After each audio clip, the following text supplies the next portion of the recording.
তাড়াতাড়ি নাও, কে নাও, তোমার অফিসের সময় হয়ে যাচ্ছে।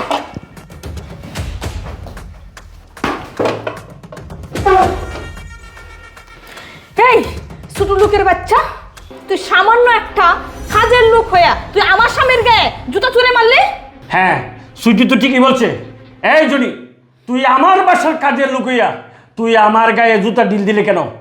এক, তোর জুতা ঢিল আমার খাবারে পড়ে গেল। তুই কি মনে করছিস কেন করলে কাজটা? জুতা ঢিলা দিছি, লাগলে আরো জুতা ঢিলা দিমু। কি করবেন আপনারা? কি বললি তুই? আরো জুতা ঢিলা দিবি? সামান্য একটা চাকর হয়ে তুই আমার বুকের উপর তর্ক করস? তোকে না না, তোর উপরে হাত তোলা যাবে না। তোর উপরে হাত তুললে আমার হাত নোংরা হয়ে যাবে। যা, তুই এই মুহূর্তে আমার চোখের সামনে থেকে বাসা থেকে বেরিয়ে যা, যা। হ্যাঁ, সুইটি ঠিক কথা বলেছে। তোর মতন বেয়াদব কাজের লোক আমার দরকার নাই। তুই আজকে এই মুহূর্তে আমার বাসা ত্যাগ করবি, আমি যেন অফিস থেকে এসে তোকে আর দেখতে না পাই। আপনি আমার ভুল বুঝছেন না, আমার বাসা থেকে বের করে দিন না স্যার। আপনি সত্যটা জানেন না স্যার। এই ছোট লোকের বাচ্চা, কি সত্য জানতো রে? তুই এই মুহূর্তে আমার বাসা থেকে বেরিয়ে যা, যা। এই ছোট লোক, এই বাসা থেকে বেরিয়ে যা, যা। এই শুনো, তোমার বাথের মধ্যে তো জুতা পড়ছে, আমি বাথগুলো চেঞ্জ করে নিয়ে আসতে, তুমি একটু দাঁড়াও। না শোনো সুইটি, আমার এখন আর সময় নেই। আমার একটা জরুরি মিটিং আছে, আমি অফিসে আমার এখনই যেতে হবে। তুমি একটা কাজ করো, আমারে দুপুরের লাঞ্চ তুমি তৈরি করে দাও। আমি অফিসে বসে দুপুরের লাঞ্চ শেষ করবো, ঠিক আছে? ঠিক আছে। যাও। ছোট লোকের বাচ্চা, কাজের লোক, বাসায় তোর জন্য ওকে মারতে পারলাম না, আর অফিসে দেখি কে তোকে বাসে। যে জিনিস আমি দিয়ে দিছি, একবার কাজ হয়ে যাবে।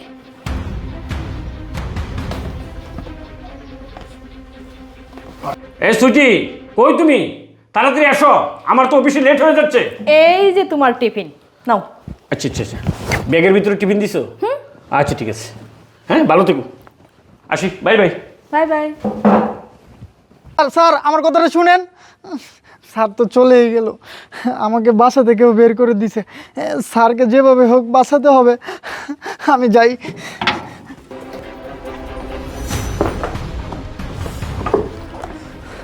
স্যার আপনি এই খাবারটা খায়েন না স্যার। জনি, তুই বাসায় এই কাজ করছস? এই, তুই বাসা আমার খাবারে জুতা ঢিলা দিছিস, এখন অফিসেও আমি লাঞ্চ করতে পারছি, তুই এখানে আইসাও আমার খাবারের জন্য বাধা দিতেছস, কারণটা কি?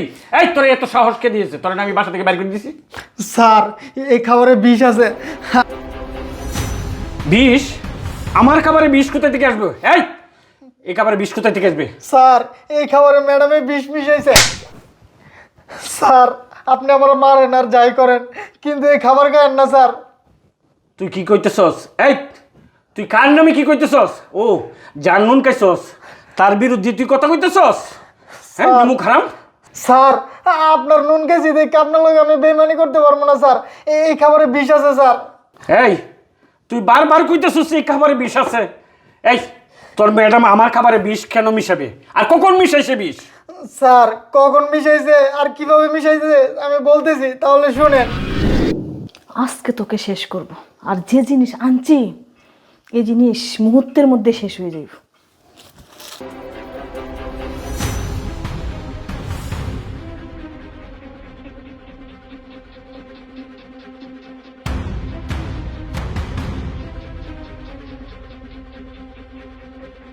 স্যার এখন তো শুনলেন। হ্যাঁ শুনলাম, কিন্তু এই খাবারে যে বিষ আছে এটা আমি বিশ্বাস করবো কেন? স্যার আমি বুঝতে পারছি আপনি আমার কথা বিশ্বাস করছেন না। আপনি এখনই বাসায় যান, তাহলে প্রমাণ পেয়ে যাবেন।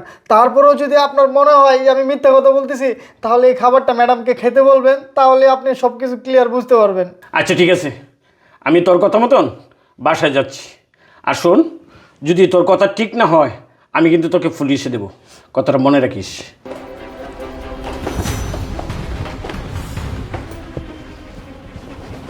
হ্যালো। হ্যাঁ জান, সকালবেলা তোমার একটা কাজ দিছিলাম, কাজটা কি হয়েছে? আরে সকালবেলা এই চাকরের বাচ্চার জন্য কাজটা আমি করতে পারি নাই, তাই লাঞ্চ বক্সে আমি এমন একটা জিনিস দিয়ে দিছি, মনে হয় এতক্ষণে কাজ হয়ে গেছে। তাই নিউজ পাবো তো? নিউজ কতক্ষণ পরে পাবো? এই তো আর ঘন্টাখানিক পরেই তুমি পেয়ে যাবে। তাই আমি অপেক্ষা করতেছি। ঠিক আছে যান। আরে সংবাদ তো আমি সাথে নিয়ে আসলাম, ঘন্টাখানেক পরে পাওয়া লাগবে না, এখনই তুমি সংবাদ পেয়ে যাবে। আরে তুমি তাড়াতাড়ি চলে আসলে যে অফিস থেকে।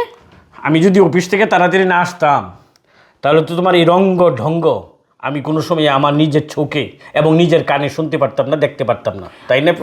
আরে তুমি আমাকে অযথাই ভুল বুঝতেছো। আমি তো আমার এক ফ্রেন্ডের সঙ্গে কথা বলতেছিলাম, আর তুমি কি না কি বলতেছো।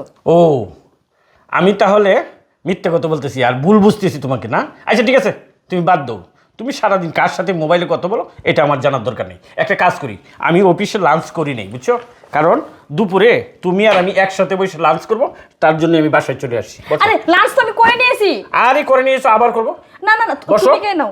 না না, দুইজনে মিলে লাঞ্চ করবো। আরে বসো না, আমি খাবো না। বসো বসো বসো বসো। না না না না না। আরে বসো বলছি। কেন আমি খেয়ে নিয়েছি। আবার খাবো, দুইজনে একসাথে খাবো। বসো। আরে এ খাবারে বিষ আছে। কি? তাহলে তুমি স্বীকার করলে এই খাবারে বিষ আছে? হ্যাঁ, এই নাগিনী, এই কলঙ্কিনী, কেন? আমি তোর কি ক্ষতি করেছি যে তুই আমাকে মারতে চাস বিষ খাওয়ায়? কেন? তুই আমাকে বলতি যে আমাকে তোর ভালো লাগে না, তুই অন্য ছেলের হাত ধরে চলে যাবি, আমি তোরে সসম্মানে বিদায় করে দিতাম। এই, আমার কিসের অভাব? আমার ব্যাংক ব্যালেন্স, প্রতিপত্তি, অর্থবিত্ত কিসের অভাব ছিল আমার? হ্যাঁ, তুমি ঠিকই বলছো। তোমার টাকা পয়সা, ব্যাংক ব্যালেন্স কোনো কিছু অভাব ছিল না, কিন্তু তোমার সাথে আমার কোনো ম্যাচিং হয় নাই। বয়সের একটা অনেক ডিফারেন্স ছিল। আমার বাবা মা জোর করে তোমার কাছে বিয়ে দিছিল, আমি মেনে নিতে পারি নাই। তাই এতদিন আমি অনেক সহ্য করে গেছি, আর করবো না। আর তুমি যেহেতু জেনেই গেছো, তাহলে তুমি তোমার রাস্তায় দেখো আর আমি আমার রাস্তায় হাঁটতেছি।